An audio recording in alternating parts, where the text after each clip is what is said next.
Everyone, welcome back to my YouTube channel science by दीबा।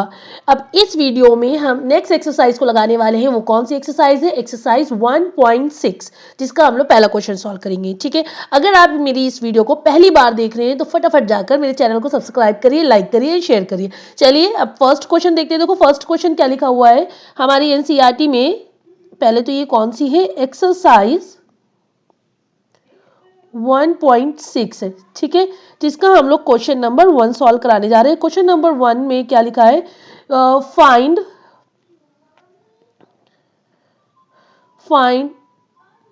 64 1/2। अब देखो यहाँ पर हम लोग लॉज ऑफ एक्सपोनेंट को यूज करेंगे। सबसे पहले क्या लिखेंगे? जैसे ये 64 लिखा हुआ है तो इसको कैसे फैक्टराइज करेंगे? इसको फैक्टराइज इस तरीके से करेंगे। ठीक है, अब इसमें लिखेंगे ये किससे हो जाएगा? 2 3 ज़ा 6, 2 2 ज़ा 4, देन अगेन 2 1 ज़ा 2, 2 6 ज़ा 12, देन 2 8 ज़ा 16, देन 2 4 ज़ा 8, देन 2 2 ज़ा 4, देन 2 ये हो गया। ठीक है, अब देखो इसको कैसे लिख लिया है हमने? 2 इंटू 2 इंटू 2 इंटू 2, 3 4 5, कितना है? 1 2 3 4 5 6 टाइम है। ठीक है, हमने 6 बार लिख लिया। अब इसको क्या हम इस तरीके से लिख सकते हैं? 2 की पावर 6। ठीक है, और क्वेश्चन में क्या लिखा हुआ है? 64 1/2। ठीक है, तो हम इसको ऐसे लिख सकते हैं 1/2। यस, अब हमें ये रूल पता है। जैसे कि क्या है हमारा ये लॉज ऑफ एक्सपोनेंट में हम देखते हैं, अगर x की पावर m है और ये n है तो इसको हम लोग कैसे लिख लेते हैं? x की पावर m इंटू n, ऐसे लिखते हैं ना। तो अब यहाँ पे क्या लिखा हुआ है? 2 की पावर 6 इंटू 1/2। अब इसको इससे काट दोगे, 2 3 ज़ा 6, तो ये आपका क्या आ जाएगा? 2 की पावर 3। तो ये हम लिखाएंगे 2 इंटू 2 इंटू 2, तो ये क्या हो जाएगा? 8। तो इसका आंसर क्या आ गया? आपका 8 आ गया। ये बात आपको क्लियर हो गई? ठीक है, अब हम लोग इसमें देखते हैं सेकेंड पार्ट। और सेकेंड पार्ट क्या लिखा हुआ है? हमें सॉल्व करना है 32 1/5। अब देखो इसको कैसे लिखेंगे?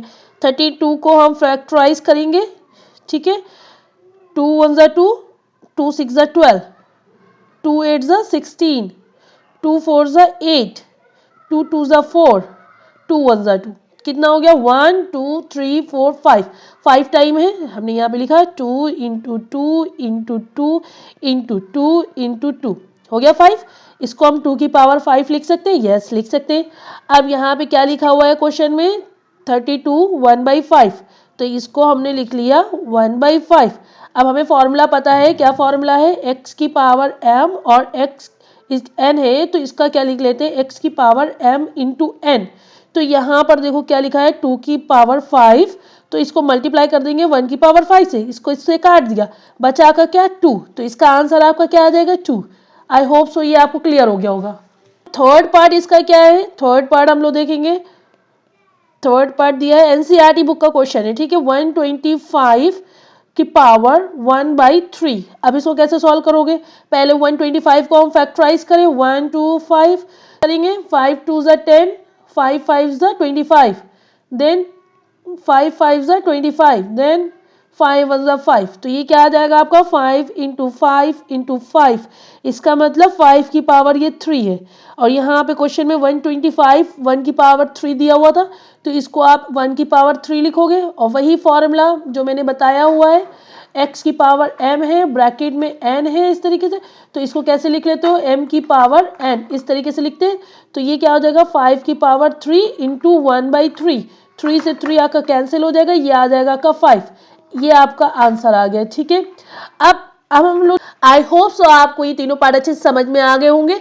अब हम लोग नेक्स्ट पार्ट को सॉल्व कराएंगे, आई मीन नेक्स्ट क्वेश्चन को, दैट इज क्वेश्चन नंबर 2। उसके लिए आपको नेक्स्ट वीडियो को देखना पड़ेगा। जब तक के लिए thank you so much and keep support me.